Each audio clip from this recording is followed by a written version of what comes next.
Two guards crossed their spears in front of the cart, blocking it before it could reach the Whitlock estate gates. Barnaby Thorne sat still on the wooden seat, holding the reins of a horse far too plain for the crest, folded inside his coat pocket. The guards ordered him down, calling him an impostor, since no groom worth marrying into the Whitlock family would arrive in a farmer's cart. He climbed down without arguing, and the guests gathering along the drive began to whisper and laugh behind their gloves. Prudence Whitlock watched from her window upstairs, already dressed for her own wedding, her hands trembling as she saw the man she was promised to being shoved toward the dirt by guards twice his size. She had never met him before that morning. All she knew was the name written in the betrothal papers her father signed. She ran down the stairs before her maid could stop her, pushed through the crowd, and called for the guards to let him stand. Barnaby turned to look at her for the first time, mud on his sleeve, and said nothing to defend himself, even as her father's steward arrived holding a sealed letter that had just come from the palace. Do you think Prudence had any idea that morning who she was really about to marry? Tell me which part of the world you're watching from today. I read through every comment myself. Subscribe if you want to see the moment everyone laughing realizes who he really is. The wedding guests had been gathered on the lawn of Ambrose Whitlock's estate since mid-morning, drinking chilled cider under canvas awnings and speculating in low voices about the man their host's daughter was about to marry. None of them had ever laid eyes on the Duke of Thistlewood. He kept to his northern estate year-round, avoided London seasons entirely, and conducted the entire arrangement through solicitors and sealed letters rather than a single visit in person. It made him a mystery, and mysteries, among people with nothing better to occupy an afternoon, tend to grow stranger with every retelling. So when a single horse cart came creaking down the estate road, pulled by an animal clearly meant for hauling grain rather than carrying guests, no one for a moment imagined it belonged to the man they were waiting for. They assumed, without a second thought, that it carried a hired hand sent ahead with some forgotten trunk, or perhaps a tradesman arriving on the wrong day entirely. Laughter rippled through the crowd before the cart had even come to a full stop. "Someone tell that fellow the servants' entrance is around the back," called a guest near the refreshment table, drawing scattered laughter from those close enough to hear. Barnaby Thorne climbed down from the cart without any hurry, brushing dust from a coat that had seen better years, and looked out at the gathered crowd with an expression that gave away nothing at all. He tied the horse to a post meant for delivery carts, near the kitchen entrance rather than the grand front steps, and began walking toward the house, as though the laughter trailing behind him meant nothing whatsoever. He was, in every visible way, exactly what the crowd assumed him to be. A man in plain clothes, travel-worn, unremarkable. Nothing about him suggested the crest folded carefully inside his coat pocket, the one that would have silenced every voice on that lawn within seconds, had anyone thought to ask his name rather than simply his business. "He walks like he owns the place," someone muttered, and the comment drew another round of amusement from those nearby. Lord Ambrose Whitlock stood near the entrance with his steward, Mr. Pruitt, both men occupied with far more pressing concerns than a farmer wandering the grounds. The Duke of Thistlewood's arrival was expected within the hour, and Ambrose intended every detail of the day to be flawless by the time that carriage finally appeared. A stranger loitering near the kitchens was, at most, a minor irritation to be swept aside before it drew unwanted attention. "See him off the grounds," Ambrose said to Pruitt, barely glancing in Barnaby's direction. "Quietly, if you can manage it. I will not have some vagrant wandering about when the Duke's carriage arrives." Pruitt signaled two footmen, both eager for something to occupy themselves with, after a morning spent arranging chairs and polishing silver, and they crossed the lawn with the particular confidence of men who knew their actions carried the weight of their employer's authority. Upstairs, Prudence Whitlock stood at her window in a gown so heavily embroidered it seemed to weigh more than she did, watching the scene unfold below without understanding any of it. She had spent the morning being laced, pinned, and lectured on the proper bearing of a future duchess, none of which had prepared her for the sight of two footmen closing in on a man who had done nothing more than climb down from a cart. She was not meant to leave her chamber until the chapel bells called for the procession, but she found herself moving toward the stairs regardless, her maid trailing behind with soft protests that went entirely unheeded. By the time she reached the lawn, the footman had already taken hold of Barnaby's arms, pulling him back toward the road with rough, practiced hands meant more to humiliate than to injure. He did not resist. He allowed himself to be moved, his face carrying no anger, only a stillness that unsettled Prudence far more than any struggle would have. "Wait," she said, the word leaving her before she had fully decided to speak at all. The footman paused, uncertain whether a bride's voice carried any authority over instructions given by her father, but the hesitation was enough for Prudence to close the distance between them. "He has done nothing wrong," she said. "Let him go." Barnaby turned to look at her fully for the first time, and something shifted behind his eyes, though he offered no explanation for it. The gathered guests, still treating the entire scene as passing entertainment, watched the exchange with open curiosity. "My lady," Pruitt said carefully, casting a nervous glance toward Ambrose, who had begun making his way across the lawn at a brisk pace. "This man has no business among the wedding guests. It would be improper to allow him to remain. He arrived on the same road as everyone else," Prudence said. "That alone is not a crime, whatever his cart looks like." Ambrose reached them before the argument could continue, his patience already worn thin from the morning's preparations. "Prudence, this does not concern you. Return inside at once. I am only asking that a man not be dragged off the grounds like a common criminal," she said.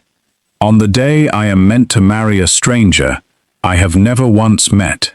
The words landed harder than she intended, and for a moment the laughter around them faded entirely, several guests seeming to remember, if only briefly, that the bride herself had no more choice in this arrangement than the man being manhandled beside her. It was Barnaby who broke the silence.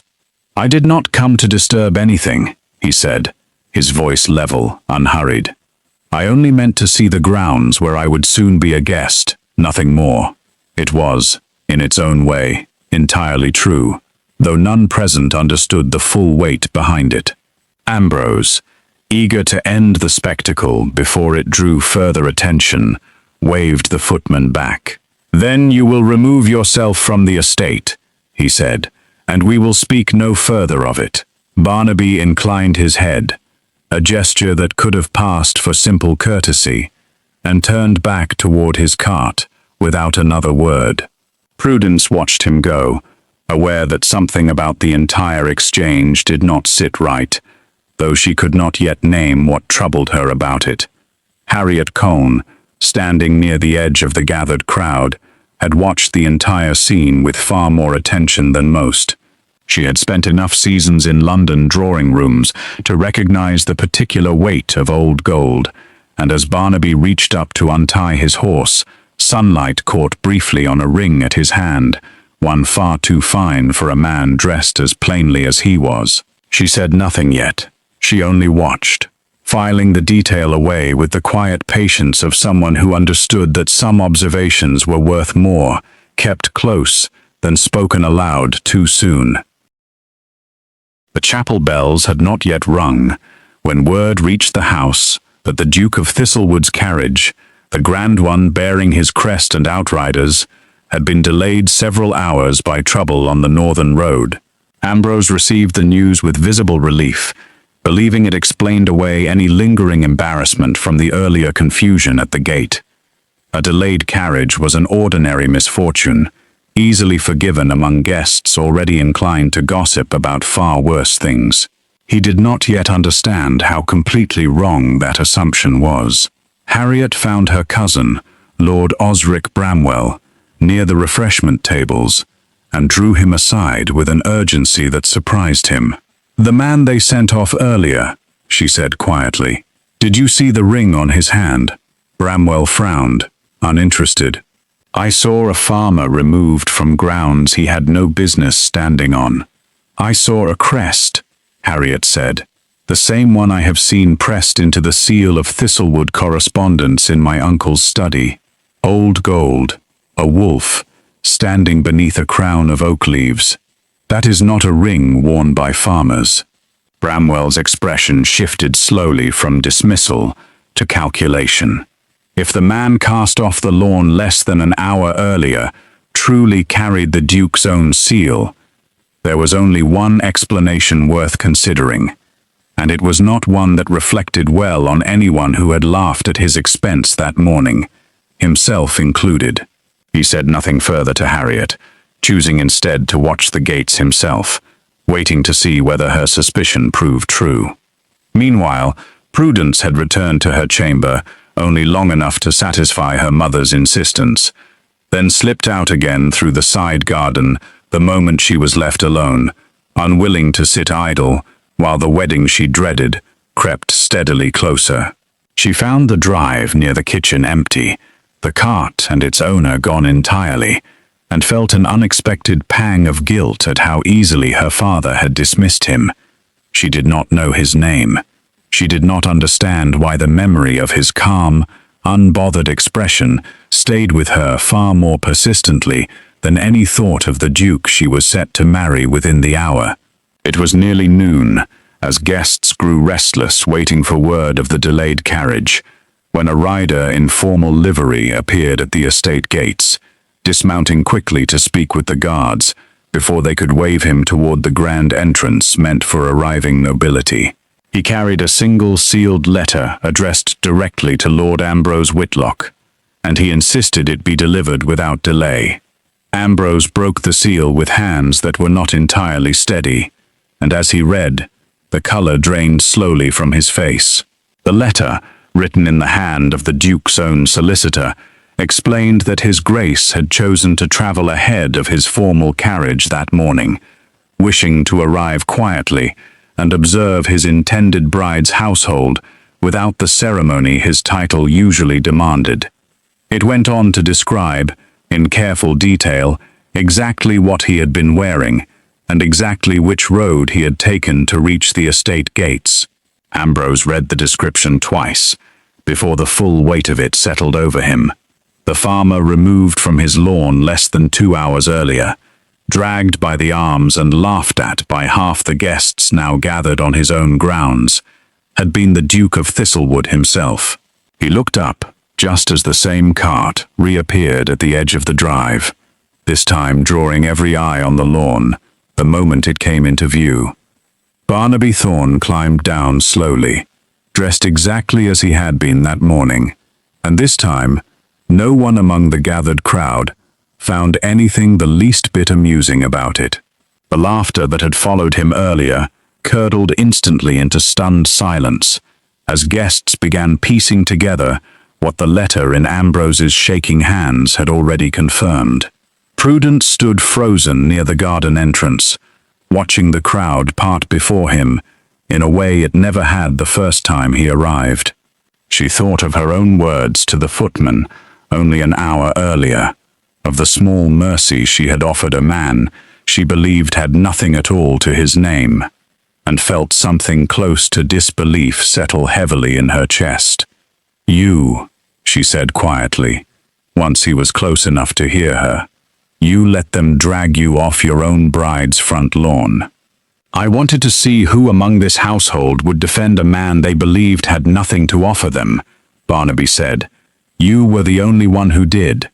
Ambrose reached them at a near run, already stumbling through an apology meant to salvage whatever remained of the arrangement. but Barnaby raised a hand before the man could finish a single sentence. "I do not require your apologies, Lord Whitlock," he said. "I require the truth. I have heard rumors for months that this match was arranged not for any regard toward your daughter, but to settle a debt owed to men who intended to use my name for their own gain the moment the marriage was secured. I came today to learn for myself whether that rumor held any weight." Ambrose's face lost what little color remained. He knew precisely which debts Barnaby meant, and he knew precisely how close the truth sat to the surface of every polite word he had spoken to the Duke's solicitors over the past 3 months. The guests, still recovering from the shock of learning exactly whose arms had thrown a duke into the dirt that morning, watched in stunned silence as the man they had mocked only hours earlier stood now with a quiet authority no borrowed coat could have hidden for long, waiting for answers his bride's family had spent months trying to bury beneath wedding lace and rehearsed smiles. Prudence looked between her father's stricken face and Barnaby's steady one, and understood, with a clarity that startled her, that whatever happened next would decide far more than whether a wedding proceeded that afternoon. Barnaby did not press Ambrose for answers on the open lawn, in front of guests who had already witnessed enough scandal for one morning. Instead he asked, in a voice too calm to argue with, that the household gather privately before the ceremony continued any further. Ambrose, still pale and unsteady, could do nothing but agree. The guests were left to wander the gardens under Pruitt's hurried excuses about a delay in the arrangements, while inside the study, the truth Ambrose had spent months burying finally rose to the surface. "I did not arrange this marriage for my daughter's happiness," Ambrose admitted, standing behind his own desk, as though the furniture might shield him from what he was about to confess. "I arranged it because I owed a debt I could not repay, and the man holding that debt made it clear what would happen to this family if it went unpaid much longer." "Who holds it?" Barnaby asked. Ambrose hesitated only a moment before answering. "Mr. Corwin Blythe, a moneylender from the eastern counties, though he carries himself now as though he were born to better company than that trade usually keeps." Prudence, standing near the window with her arms folded tightly across her chest, felt something cold settle in her stomach. She had heard the name before, though only in passing, mentioned once by her mother, in a tone meant to close the subject rather than open it. "And this letter," Barnaby said, drawing the anonymous warning from his coat, the one that had reached his estate 3 months earlier, urging him to reconsider the match entirely. "Did you write it yourself, hoping I would refuse the marriage and free you from an arrangement you never wanted in the first place?" Ambrose did not deny it.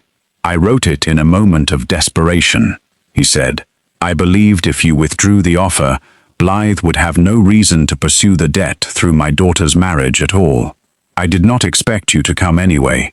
You would have preferred I stayed away," Barnaby said, "and left your daughter to face whatever consequence followed instead." Ambrose said nothing to that, because there was nothing he could say that would not confirm exactly what Barnaby already suspected. Prudence turned from the window, her voice sharper than she intended. "You arranged my marriage to erase a debt, then tried to frighten away the very man meant to pay it, without once considering what would happen to me if the arrangement collapsed entirely." "I did not have another way," Ambrose said quietly.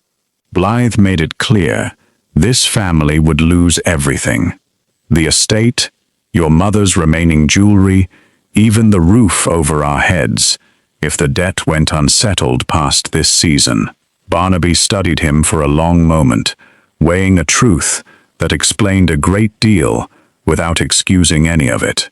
"And what does Blythe expect from this marriage, now that it has taken place?"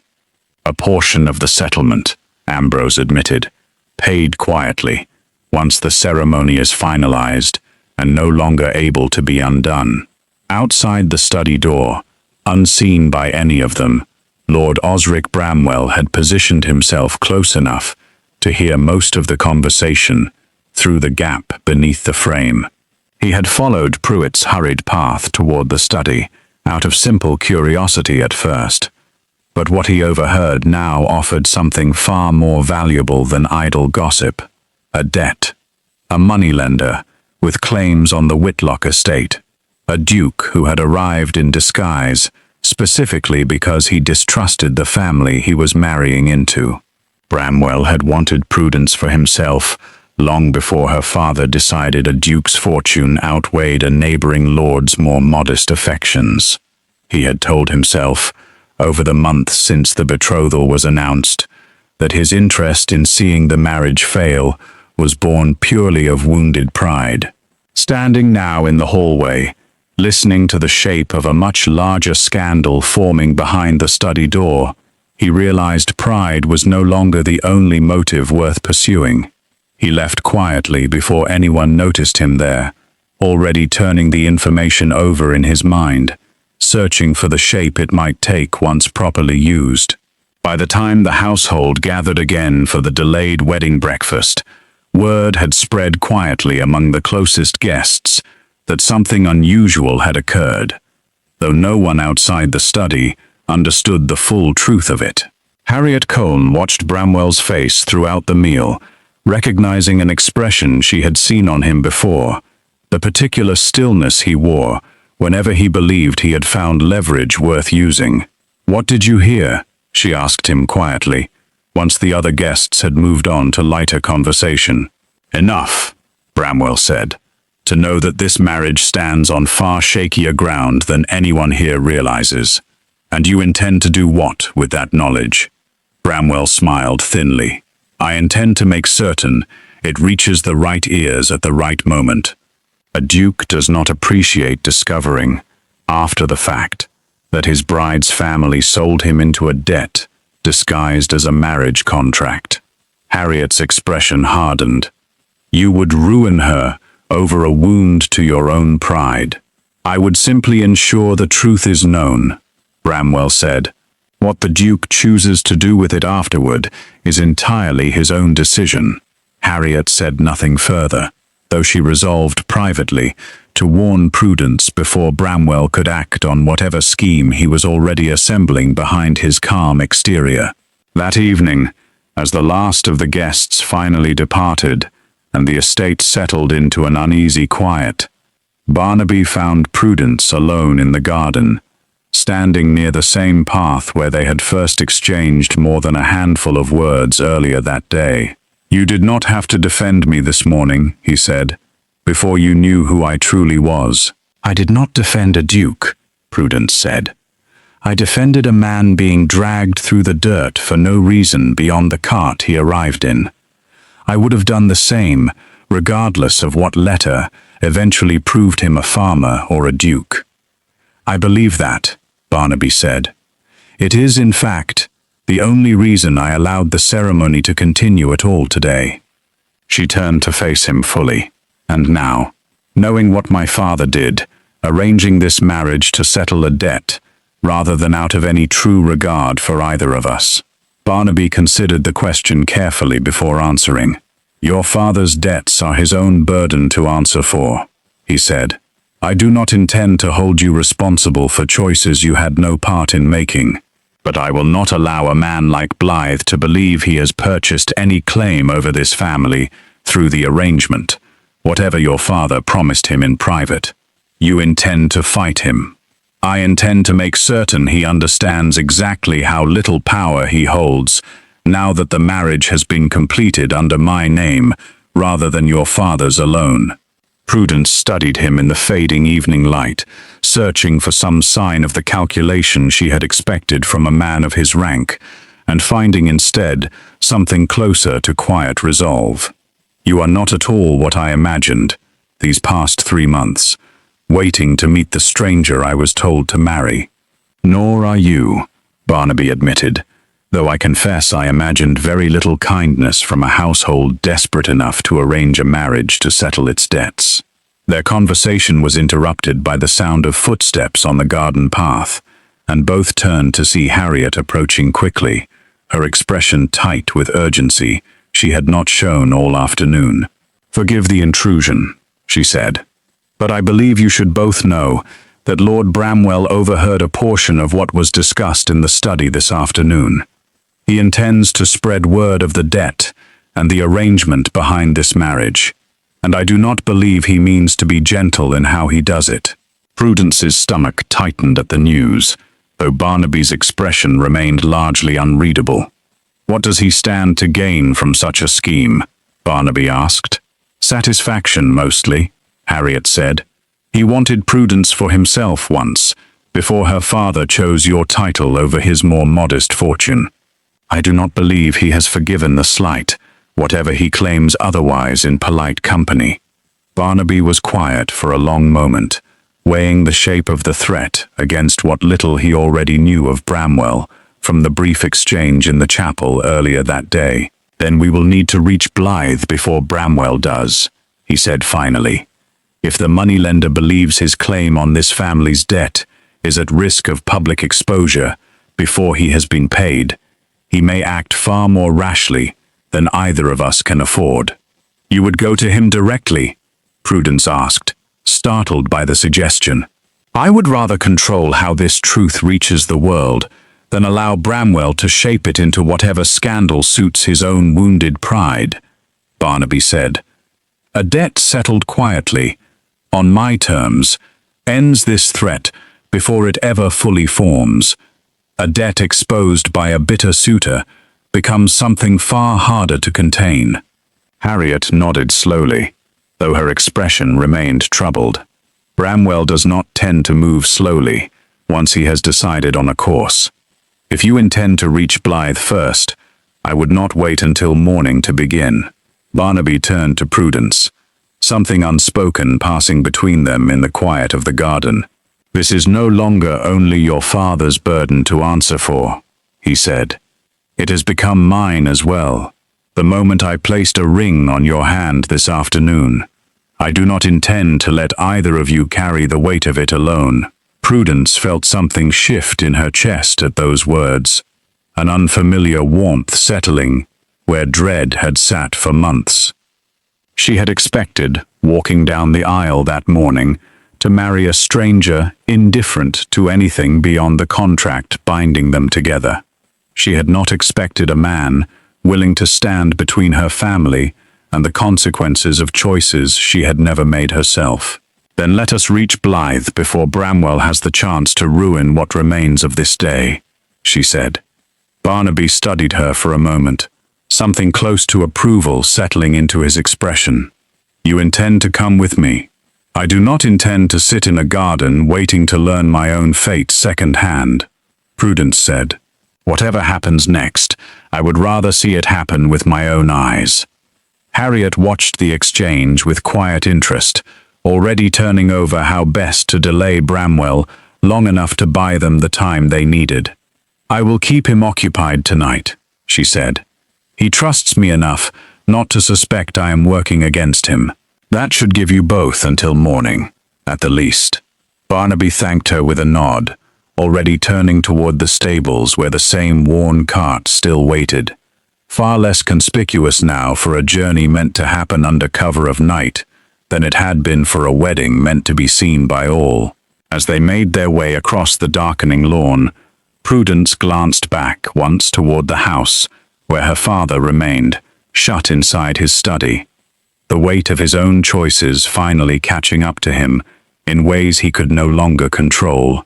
She felt no satisfaction in his discomfort, only a tired kind of grief for the man he might have been, had desperation not driven him toward such a dangerous bargain in the first place.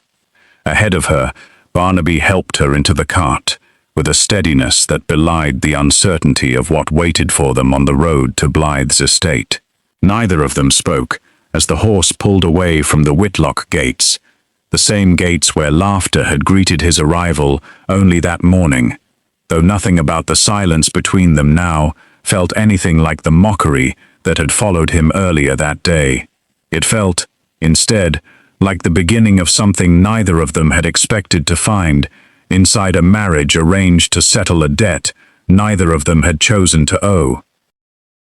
The road to Blythe's estate cut through low hills and sparse woodland, the kind of countryside that swallowed sound easily and offered little comfort to travelers moving after dark. Barnaby drove the cart himself, refusing the offer of a hired driver, insisting that fewer eyes on this journey meant fewer chances for Bramwell to learn of it before morning. Prudence sat beside him, wrapped in a borrowed cloak against the evening chill, watching the shapes of trees pass in silence for the better part of an hour before she finally spoke. "You have not told me what you intend to say to him," she said. "Blythe, I mean. When we arrive, I intend to make clear that whatever claim he believes he holds over your father's estate ends the moment I choose to settle it myself, on terms I decide, rather than terms he has spent months shaping to his own advantage. And if he refuses those terms," Barnaby's hands tightened slightly on the reins, "then I will remind him precisely how little protection a moneylender enjoys once a duke decides his methods deserve scrutiny from men with far more authority than either of us possesses tonight." Prudence studied his profile in the dim light, searching for the calculation she still half expected from a man of his rank, and finding instead the same steady resolve she had noticed in the garden hours earlier. "You speak as though you have done this before." "Not this precisely," Barnaby admitted, "but I have spent years learning how men like Blythe operate. They thrive on secrecy and desperation. Take away either, and their power collapses far more easily than most people assume." They rode in silence again for a while, the cart wheels creaking steadily over the uneven road, until Prudence broke it once more. "My father truly believed he had no other choice. Perhaps he did not," Barnaby said. "That does not mean the choice he made was the right one, only that desperate men rarely choose wisely when the alternative feels like losing everything they have built." "Do you forgive him for it?" Barnaby considered the question longer than she expected. "I do not know yet whether forgiveness is mine to offer or withhold.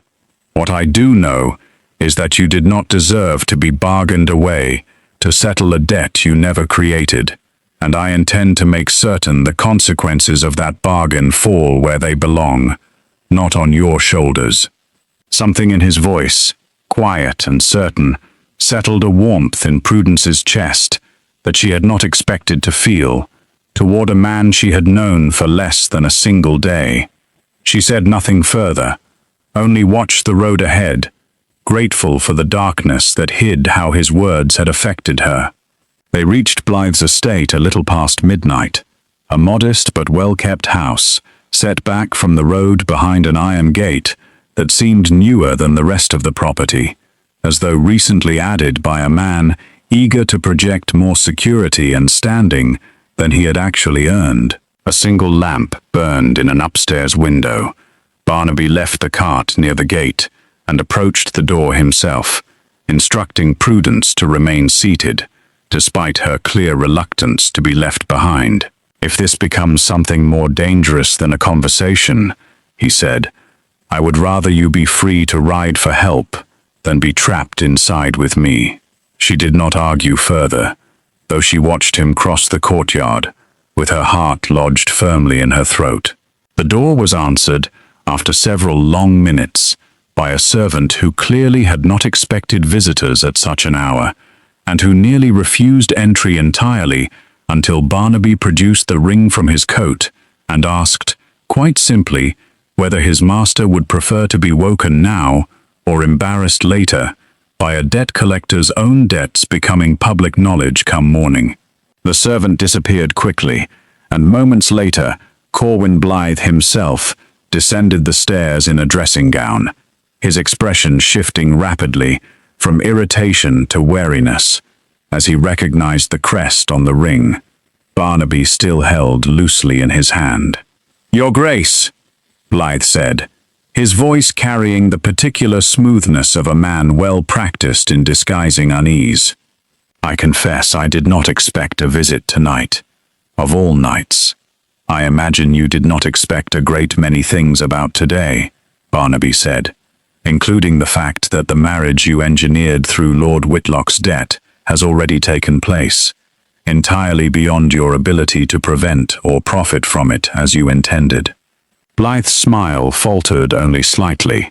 I am not certain what you believe you understand about my arrangement with Lord Whitlock, but I assure you it is a private matter between...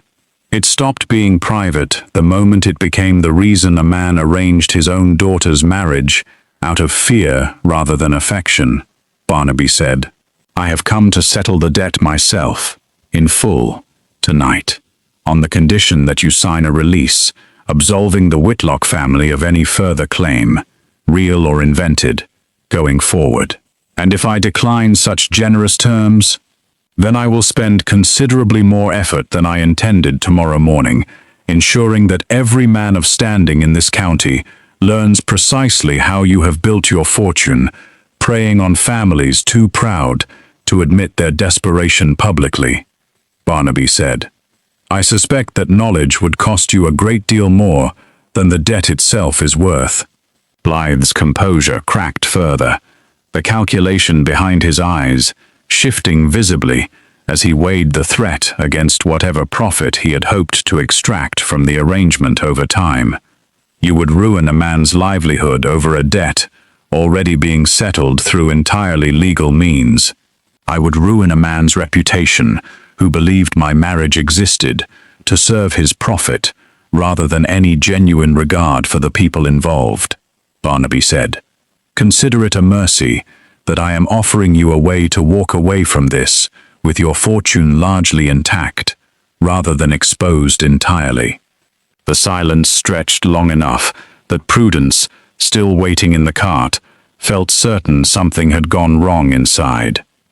But eventually, the door opened again, and Barnaby emerged with a folded document in hand, his expression carrying the particular calm of a man who had gotten precisely what he came for.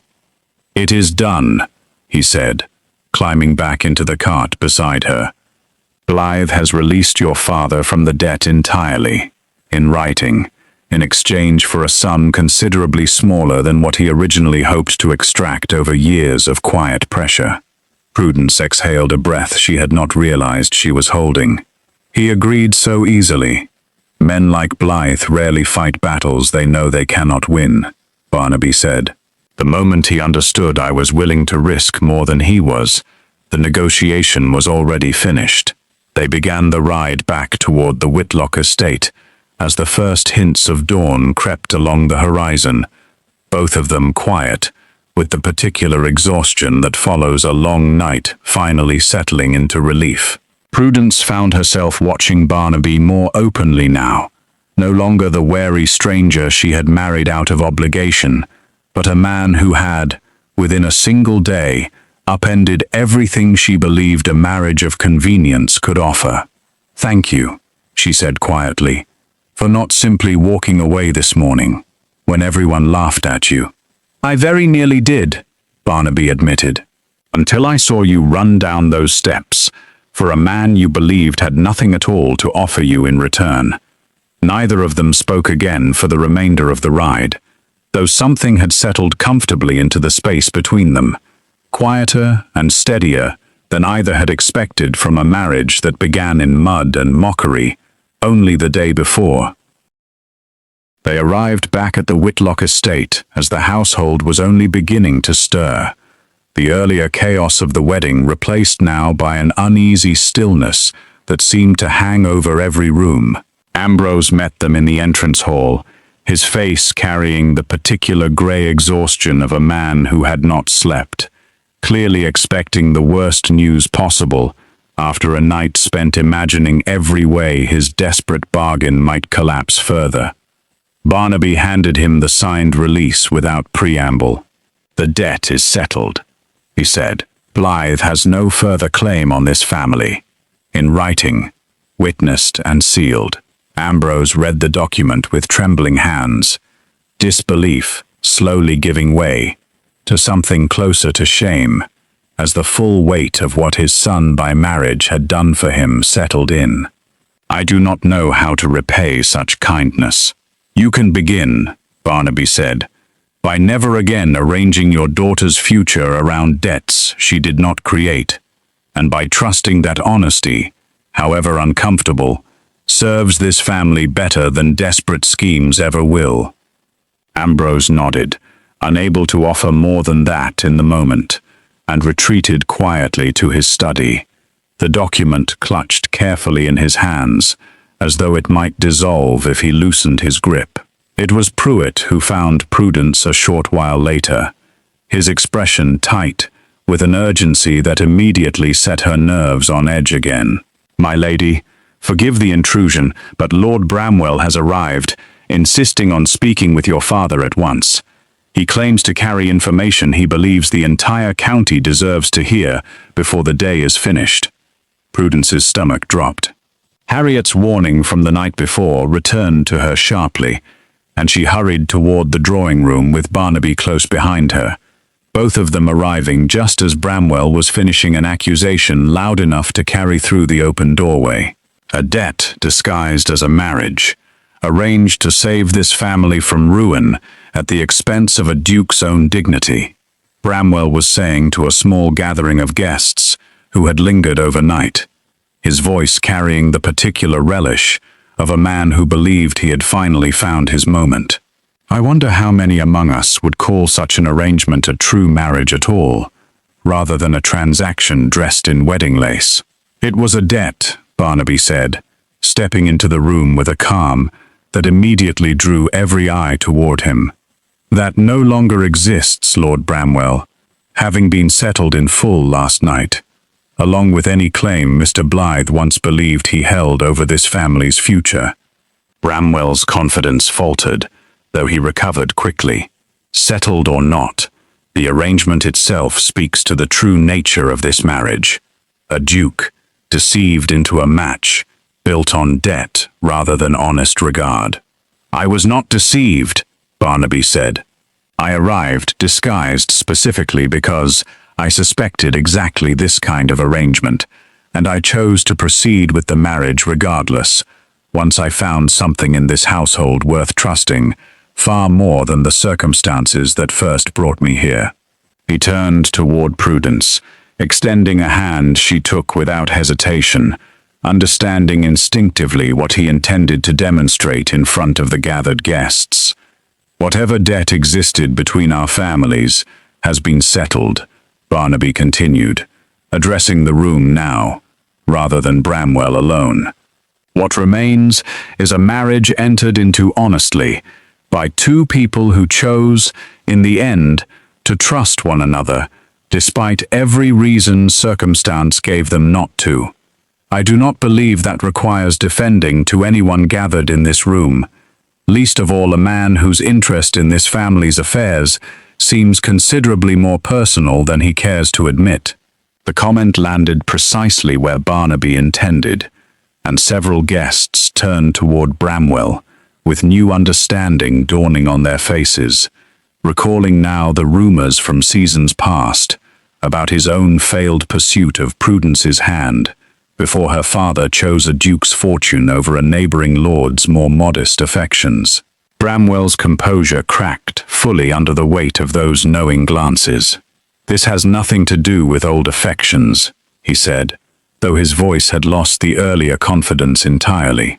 "Then perhaps," Harriet said, stepping forward from where she had been watching quietly near the window, "you would care to explain to the room why you spent last evening attempting to convince half the remaining guests that this marriage deserved public scandal, rather than simply allowing two people to settle their own affairs privately, as any decent neighbor might."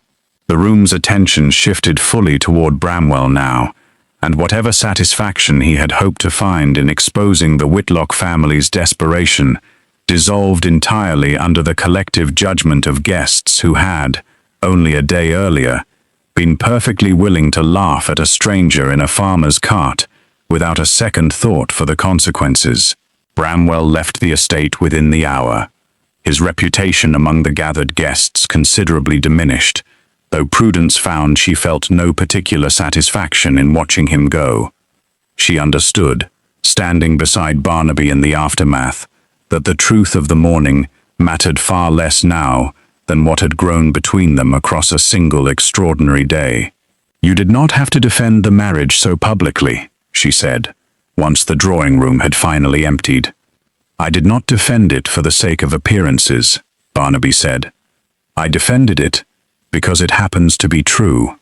Whatever brought us together, I do not regret how yesterday unfolded, mud and mockery included." Prudence allowed herself, for the first time since the ceremony, a genuine smile.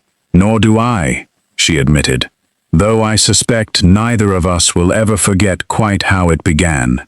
Outside, the estate slowly returned to a quieter rhythm, guests departing gradually throughout the afternoon, the scandal of the morning already softening into the kind of story that would be retold for seasons to come, though never quite as the guests who had laughed that first morning would have expected it to end. Ambrose watched his daughter and her husband from the study window, the signed release still resting on his desk beside him, and allowed himself, for the first time in months, a breath free of the particular dread that had haunted him since the day he first agreed to Blythe's terms.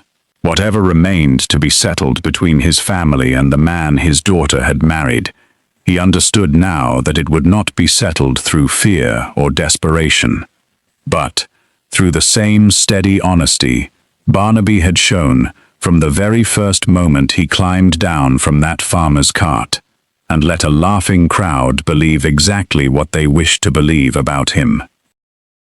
3 weeks passed before the household at Thistlewood truly settled into anything resembling calm, and it was during that fragile quiet that the second letter arrived, carried not by a royal courier this time, but by a boy from the village who claimed a stranger had paid him a full shilling simply to place it in the Duke's hand without a word of explanation. Barnaby read it alone in his study, and the colour drained from his face in a way Prudence had not seen since the morning of the wedding itself. She found him still holding the letter an hour later, and he did not try to hide it from her when she asked. "Blythe did not act alone," Barnaby said, handing her the page. "He had a partner in the scheme from the beginning, someone who financed the debt and expected a return far greater than money alone. This letter names him." Prudence read the words slowly, her stomach tightening with each line. The letter claimed that the true architect behind her father's debt had never been Blythe at all, but a man who had used the moneylender as a convenient face for an arrangement meant to secure something far more valuable than coin, a foothold into the Thistlewood estate itself, through marriage, influence, or, failing both, ruin. The letter was signed with a single name that neither of them recognized immediately, though the seal pressed beside it was unmistakably familiar to Barnaby, who had seen it once before on documents belonging to his own late father's rival, years earlier. A man believed to have died in disgrace after a failed attempt to seize a portion of the Thistlewood fortune through forged inheritance claims. "He is supposed to be dead," Barnaby said quietly. "I attended the report of it myself, years ago." "Then either the report was wrong," Prudence said, "or someone wants you to believe he has returned from it." They did not have long to wait for an answer. Within days, word reached the estate that a man matching the description in the letter had been seen in the village, asking quiet questions about the Whitlock family's finances and the terms of the recent marriage settlement. Questions that suggested he already understood far more about the arrangement than any stranger reasonably should. Barnaby called for Silas immediately, the two of them retreating into the study for the better part of an evening, while Prudence paced the hallway outside, refusing to be shut out of a matter that had already reached directly into her own family's affairs once before. When Barnaby finally emerged, his expression carried a grim determination she had not seen from him since the night they rode together to confront Blythe. "His name is Everard Sconce," Barnaby said. "He served my father's rival decades ago as a solicitor before the man's disgrace, and disappeared from public record shortly after his supposed employer's death. I believe now that he did not die at all, only vanished long enough to rebuild his fortune quietly, waiting for an opportunity to finish what his former master began. And he chose my father's debt as his opportunity," Prudence said. "He chose it because it offered him a path into this family without ever needing to reveal himself directly," Barnaby said. "Blythe was simply the tool he used to apply pressure, never suspecting, or perhaps not caring, that the scheme might collapse the moment I refused to be frightened away by an anonymous warning." "What does he want now?" Barnaby was quiet for a long moment. "I believe he wants what his former master always wanted.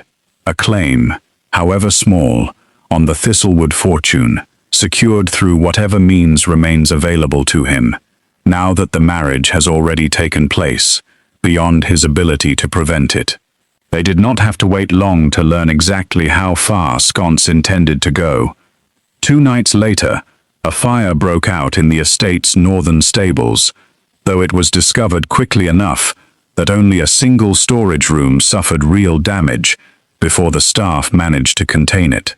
What troubled Barnaby far more than the fire itself was the discovery, buried among the charred remains, of documents that had clearly been planted, rather than accidentally destroyed. Forged papers, designed to suggest the Whitlock marriage settlement, had been fraudulently arranged from the start, evidence intended to be found conveniently intact by anyone searching the ashes afterward. "He means to have the marriage annulled," Barnaby said grimly, examining the surviving fragments the following morning. "If he can convince a magistrate the settlement was built on fraud, the entire arrangement collapses, along with any claim I hold over the Whitlock debts he wishes to exploit for himself. Then, we must reach the magistrate before he does," Prudence said. "The same as we reached Blythe before Bramwell could spread his own version of the truth." Barnaby considered her for a long moment, something like pride settling into his expression, despite the gravity of the threat before them. "You are not afraid of any of this." "I am afraid," Prudence admitted. "I am simply more afraid of losing what we have built these past weeks than I am of facing the man trying to take it from us." They rode for the county magistrate that same afternoon, though word reached them along the road that Sconce had already been there ahead of them, presenting his forged documents that very morning, with a confidence that suggested he believed the matter already settled in his favor. The magistrate, a careful and unhurried man named Josiah Fenwick, listened patiently as Barnaby laid out the full history of the scheme, from the anonymous letter 3 months earlier, through Blythe's debt, and finally to the forged papers planted in the ashes of the stable fire. He examined both sets of documents side by side, comparing seals, signatures, and dates with the meticulous attention of a man who had spent decades learning to recognize deception in its many forms. "The forgery is skilled," Fenwick said finally, "but not skilled enough. The seal on these documents bears a flaw your own family's genuine records do not carry, a slight imperfection in the wax that suggests it was pressed from a copy rather than the original stamp. Mr. Sconce has made a costly error in his haste." Sconce, who had remained in the room throughout the examination with an air of practiced calm, felt that calm finally crack under the weight of the magistrate's findings. "This is absurd," he said. "You cannot possibly determine the authenticity of a seal from a flaw so minor." "I can determine a great deal from 30 years spent examining exactly this kind of fraud," Fenwick said. "And I find myself considerably more interested now in why a man believed dead for over a decade has resurfaced specifically to forge documents against the Duke of Thistlewood's marriage." Sconce's composure broke entirely then, and in the scramble that followed, As guards summoned by the magistrate moved to detain him, he made one final desperate claim, insisting that the true fraud lay not in his own documents, but in the original marriage settlement itself, that Ambrose Whitlock had never possessed the legal standing to offer his daughter's hand as collateral against Blythe's debt in the first place, a technicality he had apparently been counting on to unravel the entire arrangement, regardless of whether his forged papers succeeded. Fenwick called for the original settlement documents to be produced immediately, and it was Prudence, of all people, who remembered that a copy had been filed not only with Blythe's own records, but with the church that had performed the ceremony itself, a detail Ambrose had insisted upon months earlier, not out of foresight, but simple habit, born from years of cautious record-keeping. The church copy, retrieved within the hour, confirmed exactly what Barnaby had known from the start. The settlement had been legally sound from the beginning, every signature and seal exactly as it should be, leaving Sconce with nothing left to stand on beyond the forged papers already proven fraudulent. He was taken into custody before the day ended, the full scope of his scheme unraveling further with each question the magistrate pressed him with, revealing at last the years spent quietly rebuilding a fortune meant entirely to fund one final attempt at claiming what his former master had failed to seize decades earlier. By the time Barnaby and Prudence returned to the estate that evening, exhausted but finally free of the threat that had shadowed their marriage since its very first hour, they found Ambrose waiting anxiously at the gates, having heard only fragments of what had happened through hurried messages sent ahead by Pruitt. "It is over," Barnaby told him simply. "Sconce is in custody, the forged documents exposed, and the settlement confirmed sound beyond any further challenge." Ambrose's relief was visible, though it was tempered now by a quiet humility that had not been present in him before the events of the past month. "I have brought a great deal of trouble into your life, Your Grace, from the very first morning you arrived at these gates." "You brought trouble," Barnaby agreed, "but you also raised a daughter brave enough to run toward danger for a stranger she believed had nothing to offer her in return. I do not regret the trouble, considering what it led me to find."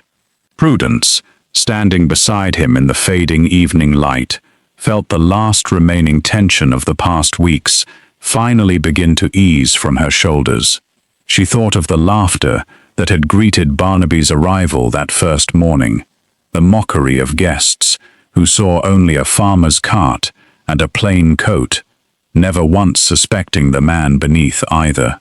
She thought of how easily that laughter could have driven him away entirely, had he been a different kind of man, less patient, less willing to see past the surface of a household, desperate enough to arrange a marriage out of fear rather than affection. "They laughed at you," she said quietly, "the morning you arrived." "They did," Barnaby agreed, a faint smile touching his expression for the first time in days. "I imagine, by now, word has already reached most of the county about exactly what that laughter cost them in understanding. Do you regret it, arriving as you did, letting them believe what they wished?" Barnaby considered the question with the same careful thoughtfulness he brought to everything, then shook his head slowly. "If I had arrived with banners and outriders, exactly as expected, I would never have learned who among your family was willing to defend a stranger, with nothing to offer them in return. I would have married a title's worth of expectation, rather than the woman who ran down her own front steps because she could not stand to watch injustice unfold in front of her, whatever the cost to herself." Prudence felt her throat tighten at the words, though she did not look away from him. "Then I suppose the cart served its purpose well enough." "Better than I ever expected," Barnaby said, "though I confess I do not intend to arrive anywhere quite so disguised again, now that the lesson has already been learned." They stood together at the gates as the last light faded fully from the sky.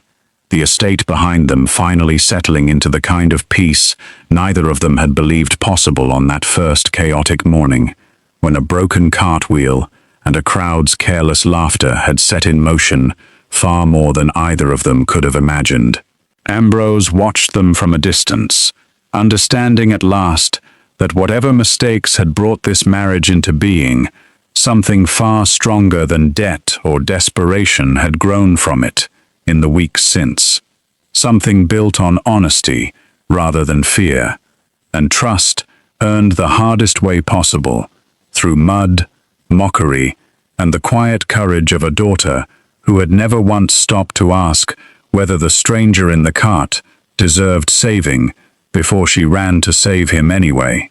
The story that traveled through the county in the days that followed grew stranger with every retelling, as such stories always do, until few could agree on exactly how the Duke of Thistlewood had arrived that morning, or why the laughter had stopped so suddenly once the truth finally came to light.